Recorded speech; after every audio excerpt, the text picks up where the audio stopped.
তুই চাঁদা কালেকশন করবার লাই, তুই নেতা সাইজের লাই, ওলামায়ে কেরামকে হত্যার হুমকি দাস। তুমি কোন সাহসে, কেন, কিসের স্বার্থে, কার প্ররোচনায়? তৌহিদি জনতা ব্যালটের মাধ্যমে এর জবাব দেবে ইনশাআল্লাহ।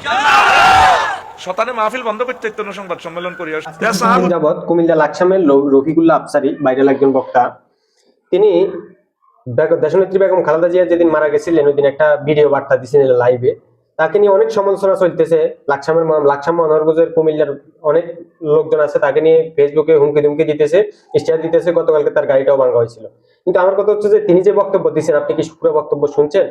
আপনি যে ফেসবুকে স্ট্যাটাস দিলেন, আপনি পুরো বক্তব্য শোনার পরে তারপরে ফেসবুকে স্ট্যাটাস দিবেন, ঠিক আছে? ওনার বক্তব্যটা আমি শুনছি। ওনার বক্তব্য হচ্ছে যে উনি মৃত্যু নিয়ে একটু ব্যঙ্গ করেছেন, ওনার ছেলেকে দিয়ে বুঝাইছেন, কিন্তু উনি সরাসরি দেশনেত্রী বেগম খালেদা জিয়া কিংবা বিএনপির কোনো নেতাকর্মীর নাম নেয় নাই।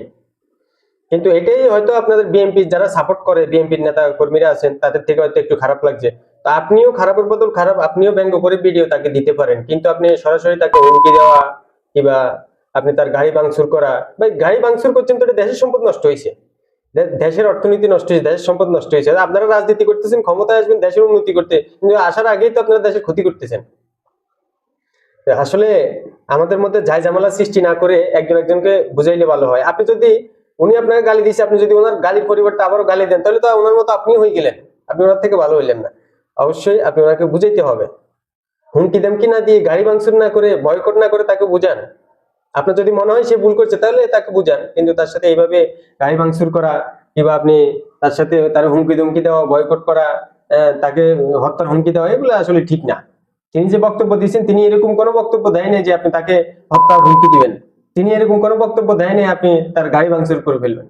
এটা আসলে আমাদের বোঝা উচিত। যেহেতু আপনারা যে কোনো একজন রাজনীতিবিদ কিংবা যে কোনো দলকে ভালোবাসেন, অবশ্যই আপনার বুঝ জ্ঞান আছে। আপনি যেহেতু রাজনীতি করেন, তাহলে আপনার অতটুকু বুঝ জ্ঞান আছে আপনি একজনকে কিভাবে অপরাধ করলে বুঝিয়ে ভালোর পথে নিয়ে আসবেন। রাজনীতি কিন্তু এটার জন্য করা হয়, একজনকে ভালো শিক্ষা দিবেন কিংবা দেশকে গড়িয়ে তুলবেন।